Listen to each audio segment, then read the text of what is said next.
खान साहब की bell Islamabad high court से साइफ़र केस में ख़ारिज कर दी गई है। ये वो साइफ़र है जिसकी गुमशुदगी के हवाले से आज ये केस चल रहा है। राना सनाउल्लाह का बयान ऑन रिकॉर्ड मौजूद है। आपका मीडिया चला चुका है कि साइफ़र वजारत में मौजूद है। दूसरी बात यह है कि खान साहब बीइंग प्राइम मिनिस्टर उसको पब्लिक करने का भी इख्तियार रखते थे, और ये वो साइफ़र है जिसको आपकी कैबिनेट कमेटी, जिसको आपकी नेशनल सिक्योरिटी काउंसिल डिस्कस भी कर चुकी थी।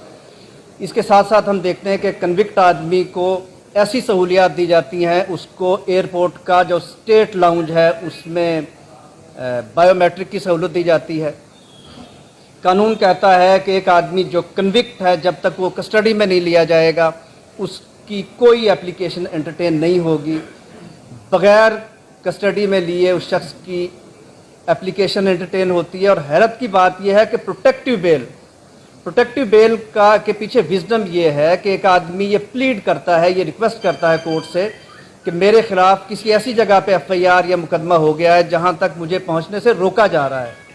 एक आदमी जिसको पूरी स्टेट मशीनरी प्रोटेक्शन दे रही है, प्रोटोकॉल दे रही है, उसको प्रोटेक्टिव बेल देते हुए इस्लामाबाद हाई कोर्ट ने ना तो प्रिंसिपल्स का ख्याल रखा, ना कॉन्स्टिट्यूशन का ख्याल रखा, ना ही प्रेसिडेंट्स जो सुप्रीम कोर्ट की थी उनका ख्याल रखा। कल हमने एक प्रेस कॉन्फ्रेंस अनाउंस की थी पीटीआई सेंट्रल पंजाब के ऑफिस में, और मैं यहाँ मीडिया के सामने हल्फन कहता हूँ हमने पुलिस को इतला नहीं दी थी कि आप भी प्रेस कॉन्फ्रेंस कवर करने आ जाएं। आज वहाँ पे सहाफ़ी कोई नहीं आया, 4 प्रिजन वैन्स मौजूद है, को 150 के करीब पुलिस वाले ने उस ऑफिस को घेरा हुआ है। तो ये वो लेवल प्लेइंग फील्ड है जिसका पिछले 1.5 साल से मरियम नवाज साहिबा, नवाज शरीफ साहब, शहबाज शरीफ साहब और ये सारा का सारा पीडीएम टोला दुहाई दे रहा था। अगर लेवल प्लेइंग फील्ड यही है कि पाकिस्तान की सारी पॉलिटिकल फोर्सेस को कॉर्नर कर दिया जाए, किसी को कैंपेन ना चलाने दी जाए। हमारी आज की जो प्रेस कॉन्फ्रेंस थी उसका मकसद ये था कि हम बताएं कि हम आइंदा के इलेक्शन में क्या स्ट्रेटजी हमारी है, हम कैसे जा रहे हैं। इसी हवाले से हमने पहले एक लाहौर में जलसा करने के लिए एप्लीकेशन दी थी, और इसी पस मंज़र में ही पहाड़ साहब ने वो कॉर्नर मीटिंग के लिए एप्लीकेशन दी थी, जिसके ऊपर फिर पुलिस ने चढ़ाई की, इनका ऑफिस तोड़ा गया, इनके घर घुस के बदतमीज़ी की गई। हम सब इसी कंडीशन से गुजर रहे हैं। डेली किसी न किसी का घर का दरवाज़ा पुलिस खटखटा देती है, और उसके बाद फिर उस लेवल प्लेइंग फील्ड की तरफ ले जाने की कोशिश की जाती है कि आपको छोड़ देते हैं, आप एक प्रेस कॉन्फ्रेंस कर दें, आप एक बयान दे दें। मेरा सवाल ये है कि पिछले 1.5 साल में इस पीडीएम टोले ने पाकिस्तान को क्या दे दिया है, जिसमें शामिल करने के लिए पाकिस्तान की सारी स्टेट मशीनरी लगी हुई है। 6% जीडीपी ग्रोथ रेट वाले मुल्क में आज जीडीपी 0% है। पाकिस्तान की टेक्सटाइल की बरामदात हिस्ट्री में सबसे ज़्यादा थी। पाकिस्तान में टेक्सटाइल को बिजली सस्ती दी जा रही थी।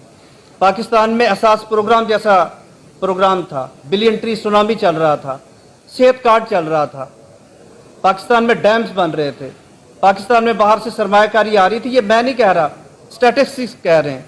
आज क्या हो गया, ये 1.5 साल में कौन सा ऐसा कानून का खजाना इस मुल्क में निकल आया है जिसकी वजह से सारी स्टेट मशीनरी इस बात पे लगी हुई है कि पीटीआई से लोगों को धमका के और उनको प्रेस कॉन्फ्रेंस करवाएं। और अब ये बात दीगर जमातें भी कहना शुरू हो गई हैं। आप पीपल्स पार्टी के रहनुमाओं की गुफ्तगू सुन लें, आप JUIF के रहनुमाओं की गुफ्तगू सुन लें। आपने अगर आपके मीडिया ने ही रिपोर्ट किया था सरदार अख्तर मेंगल का इंटरव्यू सुन लें। इन्हें डर है कि इलेक्शन में अगर थोड़ी सी भी इन्हें रियायत दे दी गई, रियायत से मतलब मेरा को अंडू रियायत नहीं है, हमें भी कैंपेन करने की इजाज़त दे दी गई, तो अख्तर मेंगल ने कल ही या शायद परसों फरमाया था कि फिर तो लैंडस्लाइड विक्ट्री लेगी पीटीआई। और आखिर में मैं ये कहूँगा कि 9 मई के वाक़यात को बुनियाद बना के पीटीआई को विक्टिमाइज़ करना बंद कर दिया जाए। अब तो ये सारा का सारा जो प्लान था खुल गया है, आपके सामने है कि खातून जिनका नाम अंदलीब अब्बास जो पीटीआई की साबिक MNA रही हैं, वो 9 मई वाले दिन कहाँ पे थी, वो किस गाड़ी पे खड़ी हुई थी। वो जिस खातून की गाड़ी की छत पे खड़ी हुई थी उसको तो पिछले 5 माह से खतीजा शाह को आपने जेल में रखा हुआ है, और जो छत पे खड़े होकर नारे लगा रही थी उसको सिर्फ एक प्रेस कॉन्फ्रेंस करने के बाद आम माफ़ी मिल जाती है।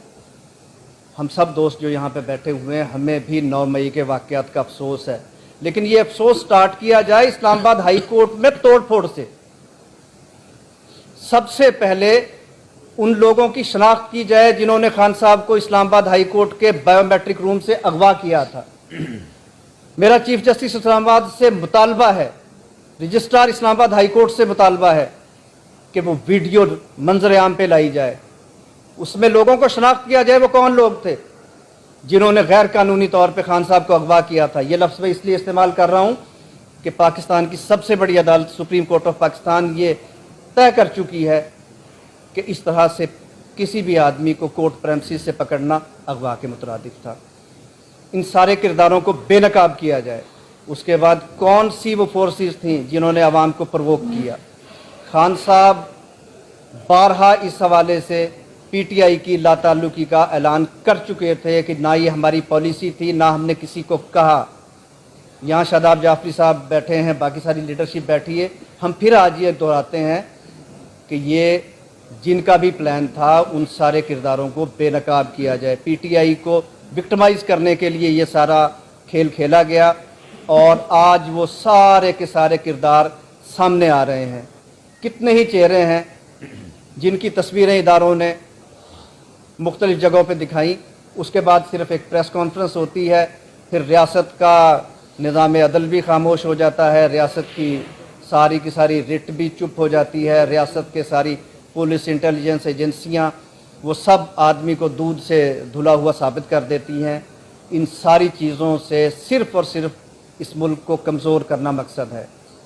आखिर में मैं सिर्फ एक बात कहना चाहूँगा कि खान साहब ने बारहा ये बात की कि अगर पाकिस्तान की फ़ौज मजबूत नहीं होगी तो पाकिस्तान को सोमालिया, फ़लस्तीन, लेबनान, अफ़गानिस्तान, मिस्र, यमन, शाम बनने से कोई नहीं रोक सकेगा।